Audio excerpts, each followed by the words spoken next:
ನಮಸ್ಕಾರ ವಿದ್ಯಾರ್ಥಿಗಳೇ, ಚೆನ್ನಾಗಿದ್ದೀರಾ? ಸೊ ಇವತ್ತಿನ ಸೆಷನ್ ಅಲ್ಲಿ 6th ಇಂಗ್ಲಿಷ್ ಅಲ್ಲಿ ನಾವು ಏನ್ ನೋಡ್ತಿದೀವಿ ಅಂದ್ರೆ ಪಾರ್ಟ್ಸ್ ಆಫ್ ಸ್ಪೀಚ್ ಅದ್ರ ಬಗ್ಗೆ ತಿಳ್ಕೊಳ್ಳೋಣ.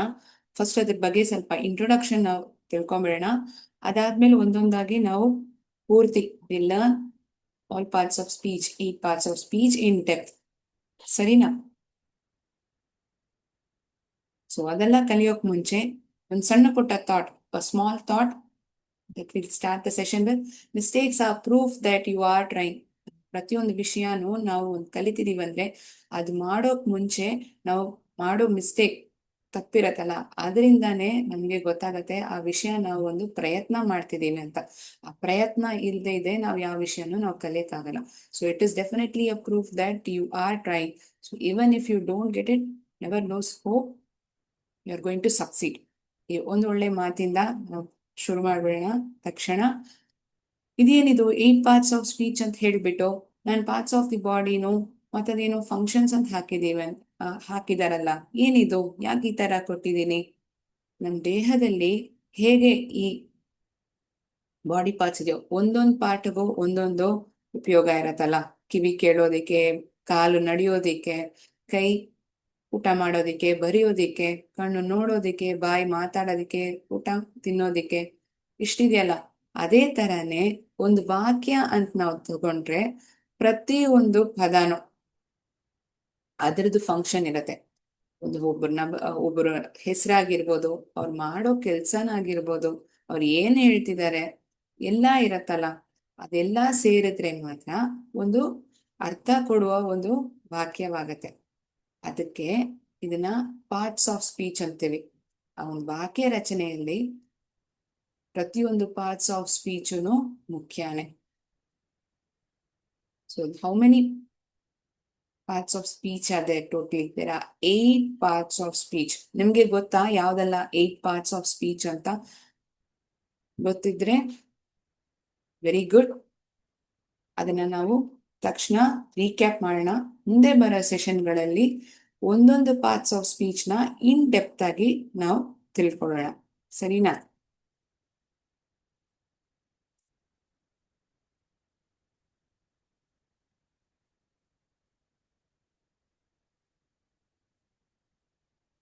ಒಂದು ನಿಮಿಷ ನಾನು ತೋರಿಸ್ತೀನಿ. ನಿಮ್ಗೆ ಹಿಂಗಿದ್ರು ಗೊತ್ತಿರೋ ವಿಷಯನೇ. I'm recapping it quickly for you. In upcoming sessions, we are definitely going to see each part of speech in depth. ಒಂದೊಂದನ್ನು ನಾವು ಡೀಟೇಲ್ಡ್ ಆಗಿ ನೋಡೋಣ.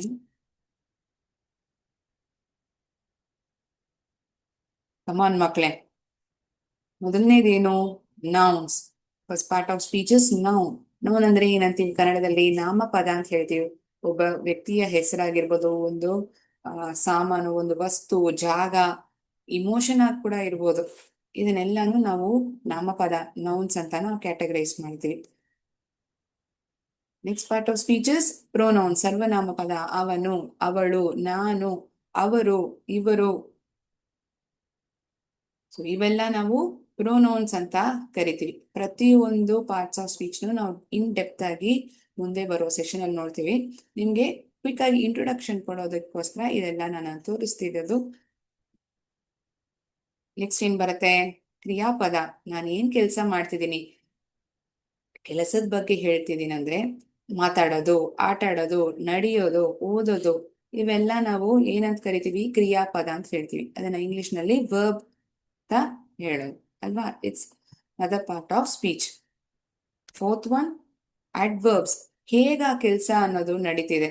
It describes a verb, adjective, another adverb.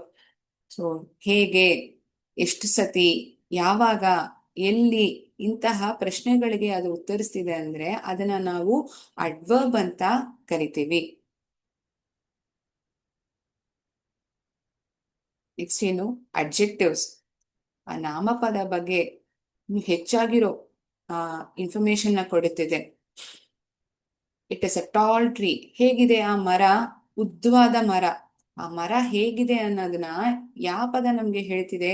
ಆ ಉದ್ದ, ಟಾಲ್. ಸೊ ಇಲ್ಲಿ ನೋಡಿದ್ರೆ ಎಷ್ಟೋ ಪದಗಳು ನಿಮ್ಗೆ ಸ್ಕ್ರೀನ್ ಅಲ್ಲಿ ಕಾಣಿಸ್ತದೆ. Serious, old, rich. ಎಂತಹ ಯಾವ ತರದ್ದು ನಾಮಪದದ ಬಗ್ಗೆ ಹೆಚ್ಚಾಗಿರೋ ಇನ್ಫಾರ್ಮೇಶನ್ ಕೊಡ್ತಿದೆ ಅಂದ್ರೆ ಅದನ್ನ ನಾವು ಅಡ್ಜೆಕ್ಟಿವ್ ಅಂತ ಕರಿತೀವಿ. ನೆಕ್ಸ್ಟ್ ಪ್ರೆಪೋಸಿಷನ್, ಪೂರ್ವಭಾವಿ ಅಂತ ಕನ್ನಡದಲ್ಲಿ ಹೇಳ್ತೀವಿ. ಇಂತಹ ಪದಗಳು ಎಲ್ಲಿದೆ ಆ ವಸ್ತು, ಆದದ್ದು ಮೇಲ್ಗಡೆ, ಕೆಳಗಡೆ, ಎಲ್ಲಿ ಹೋಗ್ತಿದೆ. It can be preposition of time, place, movement. S.